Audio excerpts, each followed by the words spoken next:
Assalamualaikum warahmatullahi wabarakatuh dan salam sejahtera. Bertemu kembali. Kali ini cikgu akan berkongsi berkenaan latihan dalam buku teks saiz tahun 5, muka surat 229 dan 230.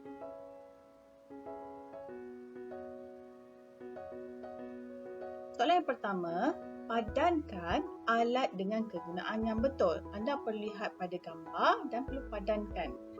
Cuba kita lihat gambar yang pertama ini. Ini adalah gambar apa? Ya, penyedut habuk. Anda hanya perlu pilih jawapan di atas dan sesuaikan, padankannya. Okey, ini adalah gambar apa? Penebut lubang. Kegunaan dia untuk apa? Untuk menyedut. Baiklah, ini adalah gambar apa yang kedua? Ini adalah gambar penebut lubang. Jadi apakah fungsi penebut ini? Fungsinya adalah untuk menebut lubang. Gambar yang ketiga ni gambar apa? Gambar basikal. Jadi apakah kegunaan basikal? Kegunaannya adalah untuk pengangkutan. Soalan yang seterusnya, soalan yang kedua. Kenal pasti alat dan mesin ringkas yang terdapat pada alat yang berikut. Okay, A ni adalah gambar gunting pokok. Ya, gunting pokok ni terdiri daripada tuas, ada skru dan juga ada baji. Untuk gambar yang kedua, yang B ni adalah gambar tombol pintu. Ya, tombol pintu ni terdiri daripada tuas, roda dan gandar. Manakala gambar yang ketiga adalah gambar penutup botol. Penutup botol ni terdiri daripada tuas dan juga skru. Okey, soalan ketiga.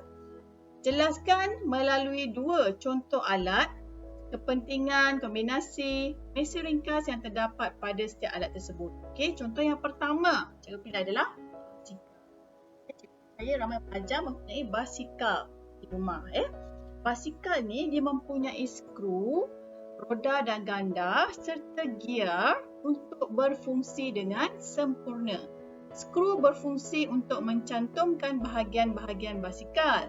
Roda dan gandar adalah untuk memudahkan basikal dikayuh, manakala gear pula berfungsi untuk menukar kelajuan. Okey, seterusnya.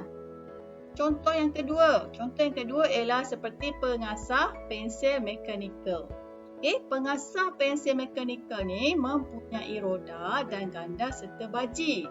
Roda dan gandar pada pemutar memudahkan alat ini diputar.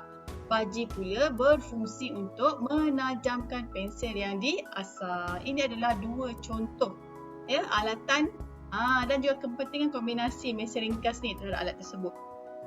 Okay, soalan seterusnya, antara alat berikut yang manakah lebih lestari untuk menajamkan mata pensel? Ya, antara pengasah pensel mekanikal, pengasah pensel yang biasa dan juga pisau. Yang manakah lebih lestari? Jelaskan. Baik, pengasah pensel mekanikal ialah alat yang lebih lestari. Ya, pengasah pensel mekanikal lebih lestari. Kenapa? Kerana terdapat gabungan roda dan gandar serta baji yang membolehkannya berfungsi dengan lebih baik, mudah dan selamat. Baiklah, gambar seterusnya, soalan seterusnya. Semasa menaikkan beberapa bungkusan yang berat ke tempat yang tinggi, Amir hanya menggunakan takar ringkas. Ya, takar ringkas.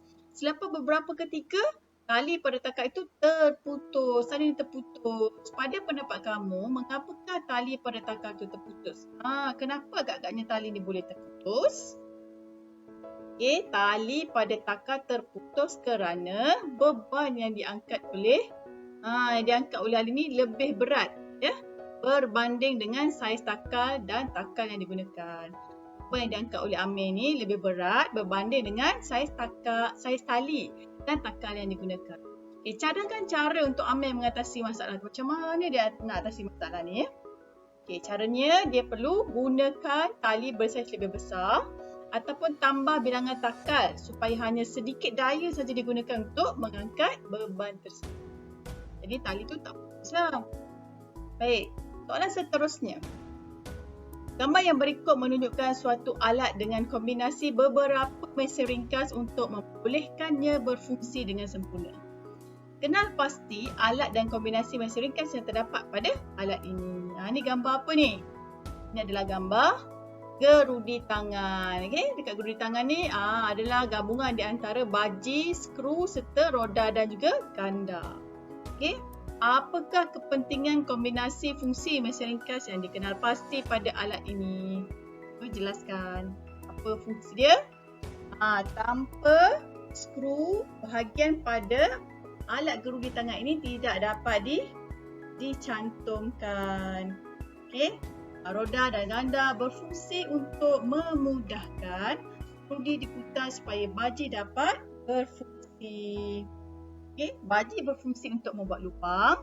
Gabungan beberapa mesin ringkas pada gerudi tangan membolehkan gerudi tangan berfungsi dengan sempurna. Namakan alat lain. Ini A, B, ini sepatutnya C. Namakan alat lain yang lebih lestari dan mempunyai fungsi yang sama dengan alat ni. Apa agaknya? Okey, gerudi elektrik. Terdapat. Sekarang dah canggih, dah ada gerudi elektrik. Okey, soalan seterusnya, soalan yang ketujuh. Yang berikut ialah dua alat yang digunakan untuk pelbagai kegunaan. Ni gambar apa ni? Okey, mesin penuai padi kan? Ini gambar apa? Gambar kapal terbang. Okey, kenal pasti alat dan ciri-ciri lestari yang terdapat pada setiap alat ini. Okey, jentera pembajak ni dia akan menjimatkan masa, kos dan juga tenaga. Untuk kapal terbang menjimatkan masa dan tenaga. Okey, B. Ini B ya. Apakah kepentingan ciri-ciri penciptaan alat yang lestari? Huraikan. Okey, alat yang lestari adalah penting untuk memudahkan kerja dan menjimatkan masa, kos dan tenaga. Alat yang lestari juga dapat meningkatkan kualiti hidup kerana tahan lebih lama, berteknologi tinggi dan mesra alam. Rasa setakat ini saja perkongsian cikgu pada kali ini. Semoga beroleh manfaat dan kita berjumpa lagi di lain waktu. Assalamualaikum warahmatullahi wabarakatuh. Bye-bye semua.